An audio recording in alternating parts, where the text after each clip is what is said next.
নমস্কার, আমি সুতপা। আজকে এসেছি গোপাল পুজো, জন্মাষ্টমী শুভ তিথি। এই শুভ তিথিতে সকল ঘরেই হচ্ছে, প্রায় ঘরেই হচ্ছে গোপালের পুজো আরাধনা। গোপালের পুজো সকালবেলায় আমি গোপালের অভিষেক করেছি পঞ্চামৃত দিয়ে। এখন এবার পুজো গোপালকে সাজিয়েছি।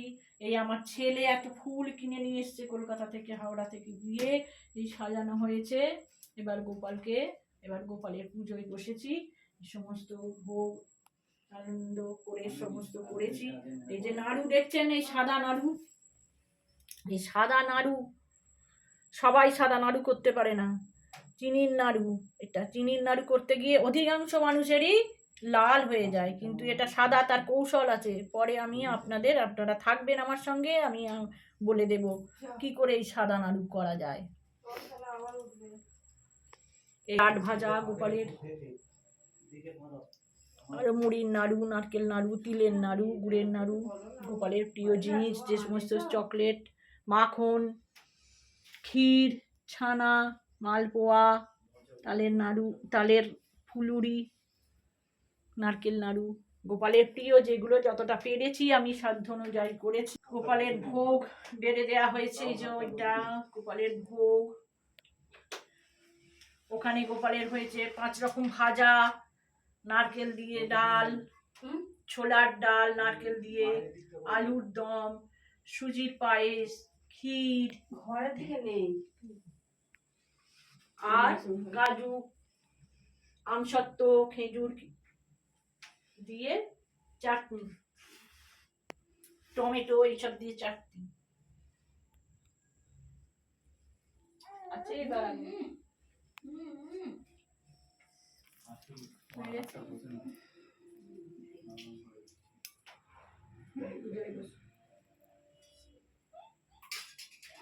নমঃ বিষ্ণু বাবা আর তুমি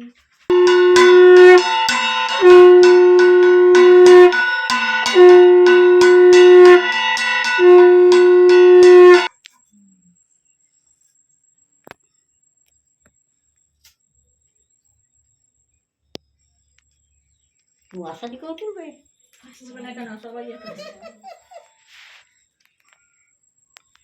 সবাই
রাখিল নাম অপতিত পাবন হরি, চন্দ্রাবলী নাম রাখে মোহন বংশীধারী।